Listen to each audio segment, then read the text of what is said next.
Hi and welcome back to my channel. So today I'm going to be showing you how to make this lovely pocket scarf. It's a knitted scarf. It's so soft. I'm just so excited to bring this to you. So it's my pocket scarf that I've written the pattern for and I'm bringing it to you today so you can knit it yourself, have a go. It just combines the purl stitch, the knit stitch, and you can also see, if you're not sure about those, have a look in the description below because there's the links there so you can go back to casting on, knit stitch, purl stitch, casting off, and that's really all you'll need to know in terms of the skills for knitting. So have a look in the description below for the links of those. I'm going to show you how to bring all those skills together to make this lovely scarf, pocket scarf, and I've knit this version in the King Cole a super chunky wool, and it's the mustard, and I just think that's a lovely colour, especially for spring and autumn, when this pocket scarf I think will really come into its own. It's nice to wear with a coat if it's really cold, but also you could wear it without a coat so that you can just slip it on like a shawl or a waistcoat, put your hands in the pockets. So it's nice length, as you can see, and it's the right length so you can put your hands in the pockets. Fits really comfortably. They're just so warm and snuggly, it just makes you feel really nice. And you can see I've put the pocket on the pocket. I've just put a detail of the button with all my items. Just think it really finishes it off, and the tassels just give it that really nice look. So let's get knitting. I'm going to knit it with this wool, which is a Stylecraft wool. This is the XL super chunky, and this colour is Petrol. So I wanted to show you it in a different colour, just so you can see a different colourway. Stick around to the end when I'm going to be talking about the bundle that I've put together for you, which is the wool that you need to make this pocket scarf, the pattern which I've written for you, and the bag that it all comes along in. So let's get knitting. Okay, so this is our pattern for our pocket scarf. And as you can see how comfortable it fits and how big the pocket is. So I'm just going to look first of all at the pattern itself, just in case you're not familiar with pattern terms and the terminology. I think sometimes, especially if you're a fairly new knitter, reading a pattern can feel like another language. And it's shorthand really. It's just shorthand, and once you understand it, it's really easy. So there's only 2 rows for this pattern. So the first row is to purl the first stitch. We're going to cast on 33 stitches, purl the first one, and then you'll see there's an asterisk from here to here. And what that means, it's almost like having brackets around those stitches. So we're going to knit 3 stitches, then purl 1, and from that point, so we're not going to keep purling that one, we're just going to knit 3 and purl 1 right till the end, till we get to the end of the row of 33 stitches. And then we're going to turn our work round. I'm going to show you this in a minute. On row 2, we're going to knit the first 2 and purl 1. Then we're going to knit 3, purl 1, all the way from that point, knit 3, purl 1, from there to the end, to the last 2 stitches. And then when you've got 2 stitches left on your needle, you're just going to knit those 2. And that is the pattern. First row and second row set the pattern, and you just do that until you've got it as a certain length, which I'm obviously going to talk you through during this tutorial. Remember, you can look in the description below too if you want more of a detailed tutorial on how to cast on. But for speed today, I'm just going to cast on quite quickly. So because I use the thumb method, I'm taking enough yarn off the ball to be able to start that first row of cast on stitches. So I've done my slip knot, and I'm just going to cast on, just with one needle and my thumb, 33 stitches. So 1, 2, 3, 4, 5, 6, 7, 8, 9, 2, 4, 6, 8, 10, 12, 14, 16, 18, 20, 22, 24, 26, 28, 30, 31, 32, 33. So 2 extra, just take them off. Okay, so that's your cast on. Now, as you knit, you're just going to, that's the tail end. So I just hold that with my left hand in the needle, so it's out the way. So we're now going to follow this pattern and follow the first row. So we're going to purl the first stitch, knit 3, purl 1. So again, if you want to recap on those knit or purl stitches, just go and have a look at the description. The links are there for those tutorials. And away we go. So purl in the first stitch, so we go under the yarn, purl that first stitch, 1, and then we're going to knit the next 3 stitches. So we have to take that yarn back over the needle and knit the next 3 stitches, 1, 2, 3, and then the next stitch is a purl stitch, and we purl that one, purl. So we've got the first stitch was a purl, knit 3 and a purl, and then now following the pattern we knit 3 and purl 1 all the way to the end of this row. So we're going to knit the next 3, 1, 2, 3, and purl the next one. So notice how I'm moving that yarn. It's the yarn that's moving. So knit, just bring that tail end there now. Knit the next 3, 1, 2, 3. Then I bring that yarn to the front because my next stitch is going to be a purl stitch. So then purl that 1, take it off the needle, and then we move the yarn to the back of that right hand needle, getting ready for the knit stitch. So 1, 2, 3, bring it forward, ready to do the purl. 1, back to the back of the needle, knit 3, 1, 2, 3, return it to the front and purl 1, yarn to the back, 1, 2, 3, yarn to the front, purl 1, yarn to the back, 1, 2, 3 knit stitches, yarn to the front, purl 1, yarn to the back, knit 3, 1, 2, 3, and then purl that last one. So you know that you've counted and done your stitches right because you've ended with the knit 3 and purl 1. So I'm happy with that row. So I then swap the needles round and you can see that first row of stitches. Now if you look carefully at that first row of stitches, once you become familiar with what the stitches look like on the needle, it will help you to sort of read your knitting as well. So let me explain what I mean. So you'll see here that you can see the pattern forming. So the pattern is to knit 3 and purl 1. And you can see that from the reverse, knitting 3, I've got those little bumps. Yeah, so they're the knit 3. And then the purl has got that V shape underneath it. And then the next 3 I knit, so they're the 3 little bumps. They've been knitted. And this one where the V's underneath is the purl stitch. So I can read that knitting just by looking at it. I can see that they've been knitted, that's been purled. Those 3 have been knitted, that's been purled. So if ever you sort of get to the end of a row and think, oh, have I gone wrong there? You can look and, like I say, you'll soon become very familiar with, they are the knit stitches. And the one with the V underneath is what the purl looks like from the back. So that's just a useful tip that's handy for you, just to check, because we all do it. We all do some stitches wrong and you have to take them out. But that's just a quick reference way to look and see if you have made a mistake. You can quite easily spot it once you become familiar with those stitches. So we're on row 2 now. So we're going to knit the first 2 stitches and then purl. And then we knit 3, purl 1. So really this whole pattern is around 3 and then 4 stitches. That's the pattern. So let's do those first 3. We're going to knit 2. Oh, missed some of the wool there. So knit the first 2. Then we're going to purl 1. Purl 1. And then we're going to knit 3 and purl 1 until the last 2 stitches. So take the yarn to the back and knit 3. So 1, 2, 3. Bring the yarn to the front and purl. And then again, knit 3. Oh, a little bit of cotton there.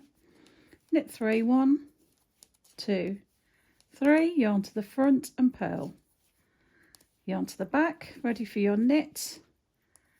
1, 2, 3. I can just feel this yarn tightening a little bit, so I just need to take some more of that yarn off. So it's my working yarn, remember, so that you're not pulling on that. Tension's important with your knitting. As I've mentioned before on previous videos, you don't want to hold any of this too tight. So if you're holding it like this, the knitting will be really tight.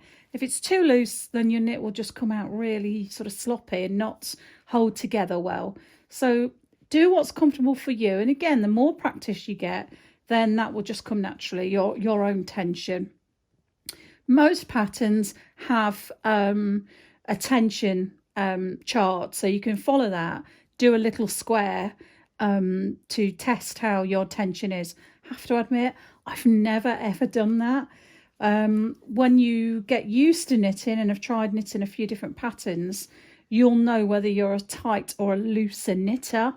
I tend to be a bit of a looser knitter generally, but I don't worry too much about the tension. As long as I feel comfortable with the stitches on the needle, that's usually right.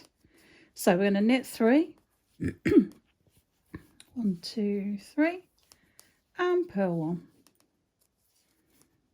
Yarn to the back, knit 3, 2, 3, purl the next one, so yarn to the front and purl. Knit the next 3, 1, 2, 3, yarn to the front, purl 1. We're almost at the end, so knit those next 3. Now this pattern said keep going until the last 2 stitches, so I've got 3 left, so I'm going to purl that one, and then I'm at the point here where it says knit the last 2 stitches, and here we are, 2 stitches on my needle, and just knit those off. 1, 2, and that forms the 2 rows that are needed for your pattern. And you can see now, I always like to look at how it's looking, because again, you'll be able to spot mistakes quite easily. But you can also, you know, sit back and really admire your work, and you can just see, I'll do another couple of rows, but you can just see that pattern forming. So if I just show you the pattern at the front, what that scarf looks like, let's look at this close-up picture. This is actually forming a rib pattern. That's what it's called, a rib.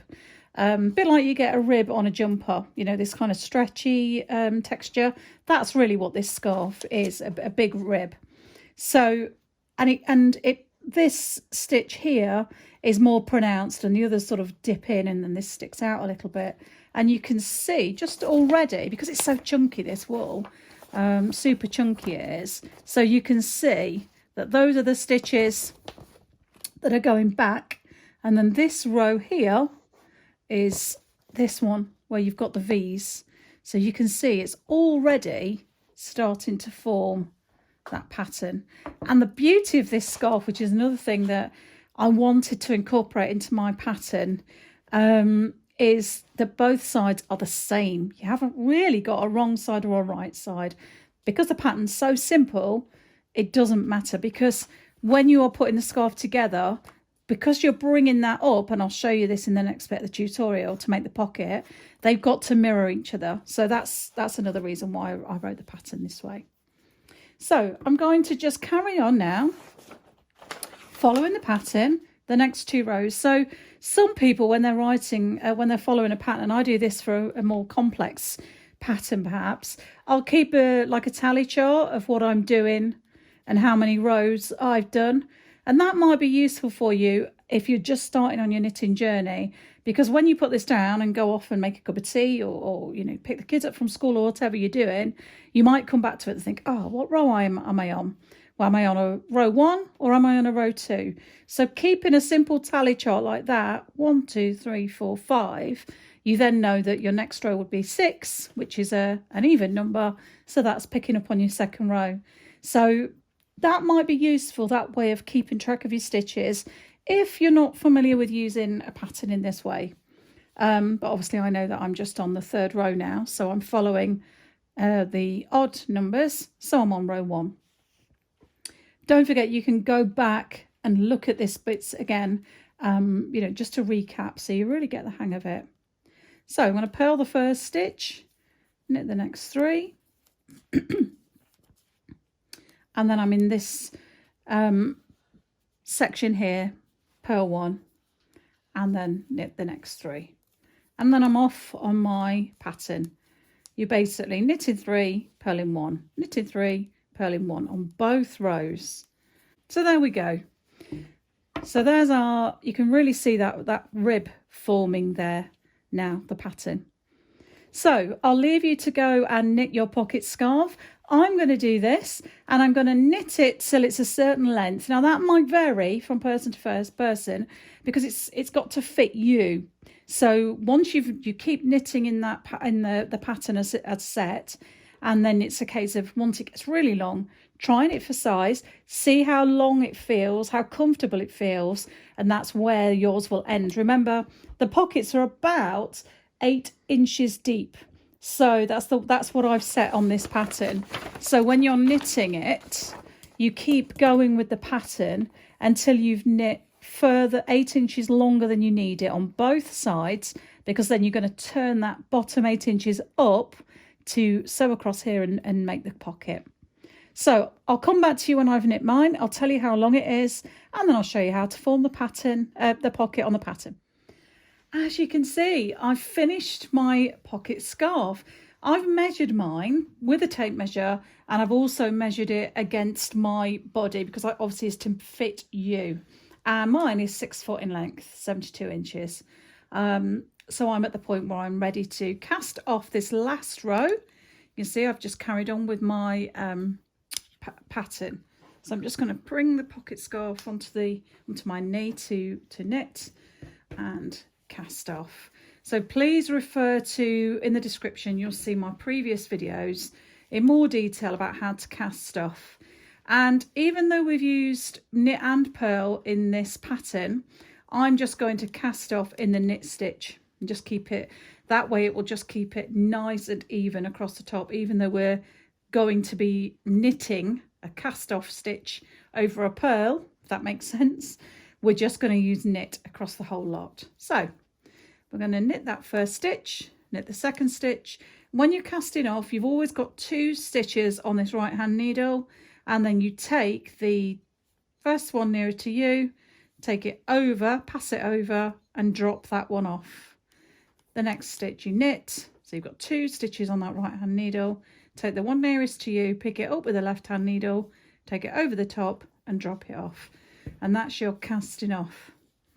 So I'm just going to do that with the whole row. Such a satisfying feeling when you get to this point. You've been knitting for quite a while, and the weight of this pocket scarf now, because it's this super chunky wool, it's really heavy, so that's why I'm kind of hutching it on my knee, because there's a lot of stretch in the finished product. Just be careful that you don't overstretch it. It will hold its own weight, but if it's on the floor, just be careful it doesn't stretch too much. And you can see that I'm casting off. So I've now got these stitches off the needle, and you can see what I mean by they're a really nice even knit stitch across the top.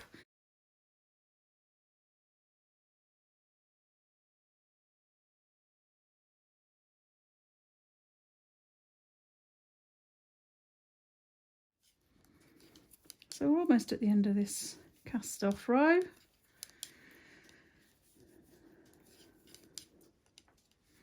One and one more.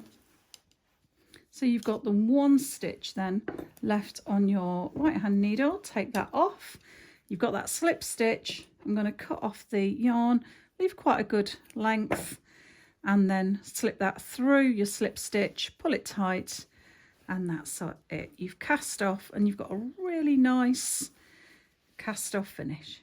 Okay, so we've cast off and you've finished your project in terms of the knitting. So now you're left with quite a few of these loose ends, these tail ends, because you've used maybe 5 or 6 balls of wool in your project. You'll have 5 or 6 of these where you've tied them together. So I'm going to show you how to weave those in so that you don't have any of the loose ends. So I'm going to use a darning needle. This is a very big woolen needle just for this purpose. and I'm just going to close that end of the wool up. It's quite tricky sometimes to get it through the end of that darning needle or through the eye. So make sure it's the biggest needle you can get. It's got a very blunt end, and this is what it's for. The purpose is to weave them in, weave this end in. So I'm going to take it underneath. So that's my cast off row. I'm going to go down here to the first full stitch on the row below and pull that through, so that gives it a nice neat finish. And as you can see, that just looks now like the last stitch, one of the loops on the end of the row. And then I'm going to weave it in, following the sort of grain, if you like, of the stitches in that row. So I'm going to go down there, just one at a time, and then back up through that row, or that stitch. Back down through this one, and back up through the next one, and back down, just a few. Now, because remember, you've already tied it off at the end of the row, so it's secure. I've gone halfway along the row. You can't see it at all now. If I cut off that end, cut that quite short so that it loses itself, and then you've gotten rid of all your loose ends. So as you can see, our scarf is really, you know, quite big now, quite big and chunky and so tactile. I can't stop touching it.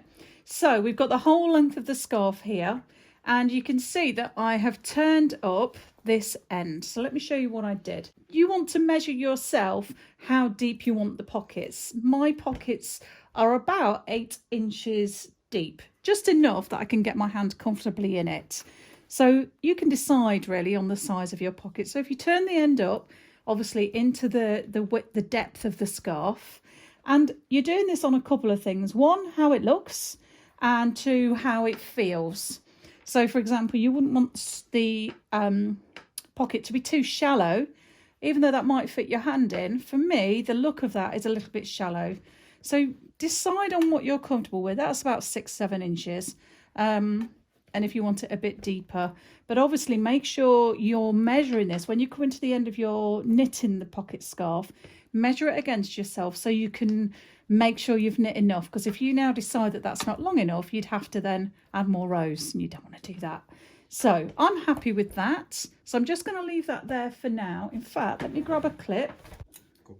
Okay, so I've got my little clips. These are what I use for sewing, or you could use pins, and I'm just going to clip the end of the scarf to the side because we're going to sew that seam together. And I'm going to clip there. So yeah, you could use a pin for that, whatever you're more comfortable with. And I'm also going to clip this side so it keeps this edge nice and straight. So I've got my darning needle and my scissors, and I'm going to cut a length of yarn from my ball that's left. And it's got to be enough to do this seam. We're going to sew this seam. So it's got to be enough. Make sure you've got plenty. I always like to have quite a lot of yarn on my wool, yarn on my needle even, so that I don't run out, because I like it to be in one piece. So I'm just going to wet the end of that yarn so it fits through the eye of the needle, and just bring your yarn down so you've got one length is longer than the other. So I'm not going to knot that off at the minute. I'm just going to start in this corner. So you're generally, if you're right-handed as I am, I sew from right to left. So that's how I'm going to show you. Now this will actually, because as I said earlier when I was knitting the scarf, both sides are the same. You can see the pattern is the same. But for the purposes of showing you how to sew this seam, this will end up as the inside of the pocket. So I'm going to sew this seam, and then I will turn it out so that the raw edges, if you like, are on the inside of the pocket. So the better side of the seam is what's showing. That will be the right side. So when you close those raw edges together, you can see 2 rows of, it's the raw edge, but because we've doubled it over, you can see those 2 rows of stitches. And really that's what we're doing now. We're sewing those stitches together so that they make a nice seam, and it's got to be secure because you don't want it to be open. So go into the corner of the stitches, take your darning needle and go through the 2 stitches on the top and the 2 stitches corresponding underneath and pull. So you've pulled that first bit through, and you can either do a slip stitch here or like a slip stitch and just tie that off. So I'm just going to tie that off now. And then when we finish sewing this seam, I will then weave this end in just as we did with all the loose ends on the scarf. But what you can do when you're sewing your seam is keep that end there, and you will sew it in as well, just to doubly secure it. So I'm going to use a blanket stitch here. Sometimes I use a back stitch, or you can use a blanket stitch. I'll show you the blanket stitch. So I'm going to go through the next 2 stitches, so through 2 bars on the top, 2 bars on the bottom, keep that loose end in, pull your yarn, needle towards you, and then you've got this stitch here. So if you bring the needle back up through that stitch and pull, that's your blanket stitch.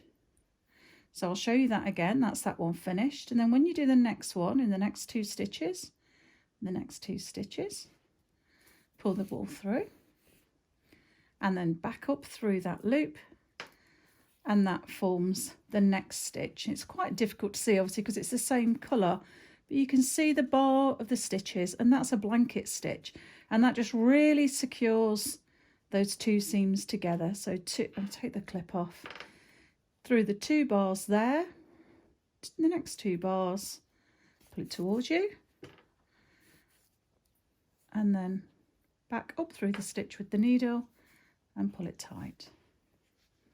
So this is one way, and I'm going to change that stitch now to show you. I'll do the last blanket stitch, then I'll change to the back stitch so you can see that one as well. Won't look any different really from the outside, so I can change now and show you.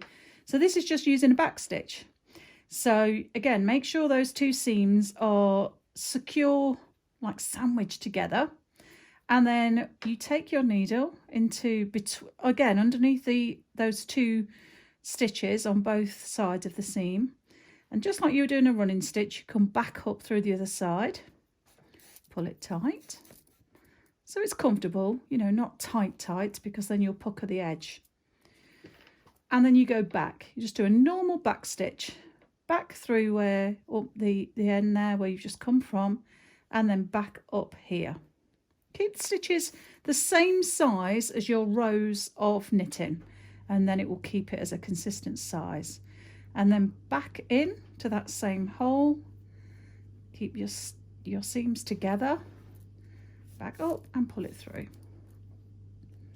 So it just depends on which stitch you prefer to do. I wouldn't say one's easier than the other or one's better than the other. They're just different, but they essentially do the same job. You're just sewing that seam.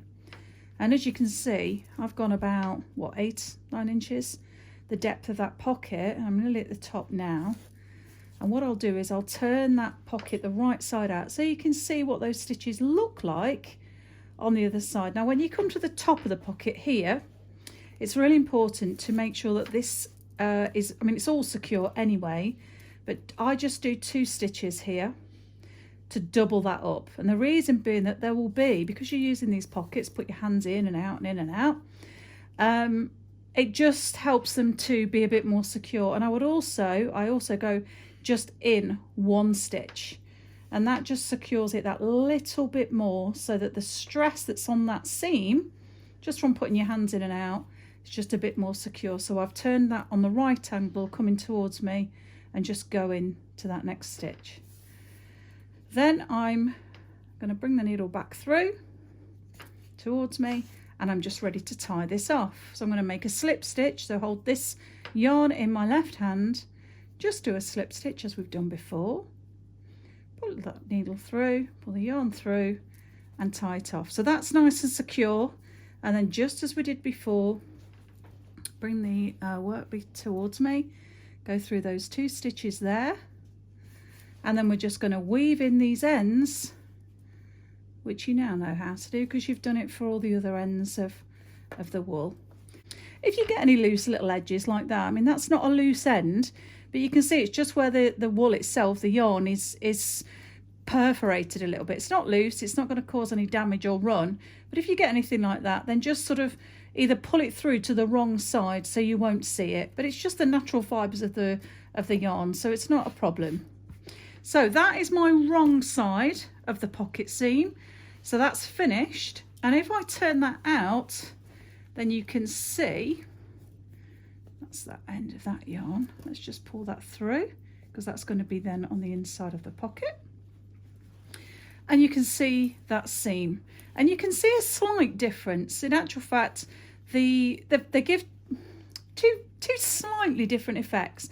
The blanket stitch is neater, I would say, in that it's the stitches over that seam, where the black stitch gives that more of an inward stitch. So it's slightly different effect that you can see there. But of course, for the purpose of this pocket scarf, because that seam is going to be folded like that, imagine that one is sewn up as well, and there's your pocket. So it's nice and deep, loads of room for my hand, and that seam is nicely secured, and you can't see those stitches at all.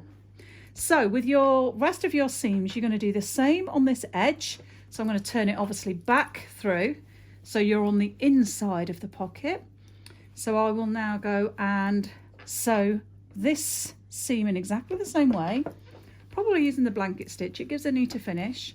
Just make sure here that it's quite important that you get the pockets the same way. They've both got to fold in, and do exactly the same. Clip those together, and you're going to sew along here and along this seam here as well, and that's your pockets sewn together.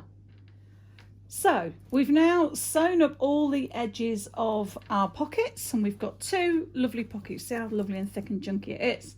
So I'm just going to move the rest of the scarf out of the way.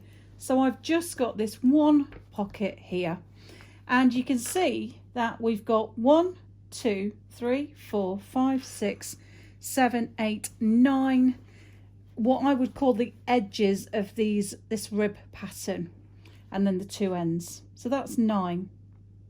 So we're going to make 9 lots of tassels. Now you need to get the length of the tassels about 6 inches. So you could, for this, to measure them, you could just measure, you take your tape, and you could just measure 6 inches. And so that would be the length of your tassel. So you need to double that, because the way tassels work is you're going to fold it like that. So you need a 12-inch length of your yarn. I used 4 strands of yarn for each tassel, because when they're doubled up, that gives you 8 strands. So I use this is my scissor holder. Normally has all my scissors in it. So I've just used this as a sort of measure. That's what I mean. You could find something in your house that you could use as a rough guide, because there's no set measurement for these. It's however long you want them. You might want really long tassels, in which case just measure a bit longer.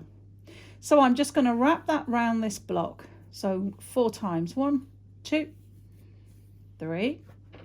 Oh, my yarn's getting all knotted up here. And 4. Cut the yarn. And as I say, it's fairly rough at this point, because you're going to level them all off at the end. So I've measured around, I've wrapped the yarn around 4 times. I'm going to cut that end off, and then you can see what I mean in terms of what I'm left with is 4 of the same, roughly the same size pieces of yarn. I'm going to then pull them together, half them, so I've got all the raw edges in my right hand and all of the looped end in my left. And I'm going to put these, as I said, at the ends, both ends of the scarf, and at the end of these rib. And what you're going to do is just use your finger to tease the wool away from the edge, and you're going to go into that first stitch. So you should have 4 pieces of your wool. So you've got 2 stitches on either side, and you're going to just put your finger through that, pull that loop of those 4 strands together through, and then take the rest of the strands, so there's 8 of them there together, pull them through and pull it tight, and that is your tassel. And it doesn't matter at this stage that these are various lengths, because we're going to do the other 8, and then I'll show you how to get those nice and flat and trim them all to the same length. So I'll come back and show you that bit next. Right. So I've put all those 9 tassels on, and as you can see, they're all roughly the same length because we measured them against that wooden block or whatever it is you used. And what we're going to do now is just make them all really neat and nice. Now you might prefer that kind of random look, in which case you can leave them as they are, but I prefer them straightened out. So that's why I've got my iron here, because I'm just going to put a bit of steam across each of those bunches of tassels to just steam them out, straighten them out a little bit more. And then I'm going to use my big ruler. Now you might not have a big ruler like this, any, you know, just a 30cm rule, any ruler you can use, just so that you can get an even guide, so that then you can cut them off if you want that finished edge that we're going for today. So I've got my little iron. A normal household iron will obviously suffice. So I'm going to steam. You can see I'm not laying the iron flat down, I'm just steaming over the top of those strands, those tassels, and almost just combing them through with my fingers, just gently. And what the steam does, it just makes them a bit more flexible, so that you've got that ability to straighten them out. You can see the difference. So we've got those 9 tassels, so you can see how much nice and neat they look. Like I say, you might want that ragged edge, that random edge, in which case that's fine. If not, you can use your ruler. So I'm taking my it's a quilting ruler really, and I'm just going to measure from this top, or the end, this top edge of my scarf, and I'm going to use, because I don't want them to be too short, and this is what I was saying earlier about measuring your tassels. You can have them as long as you like. These are going to end up being what, 1, 2, 3, 4, 5, 6 inches, which is what we measured them around that block.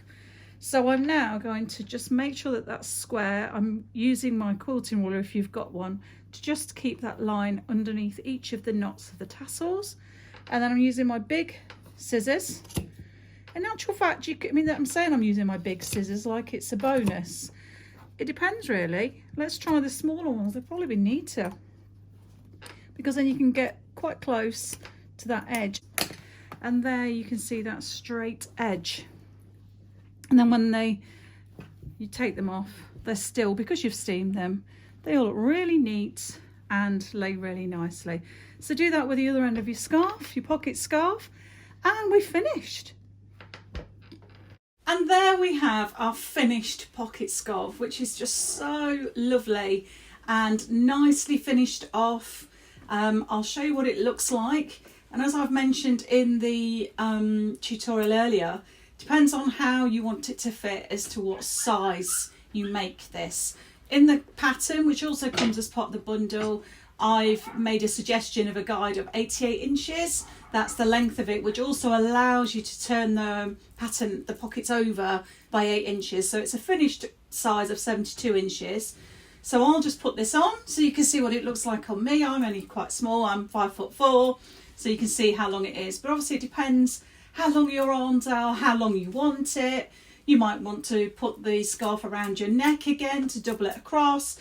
So that is completely up to you, how you want it in terms of length. So just a lovely, lovely scarf that you can wear with your coat or just on a nice warm spring or autumn day on its own. So thanks for watching this tutorial. What we'd like to offer you is a chance to buy the items that you need to make this pocket scarf from us.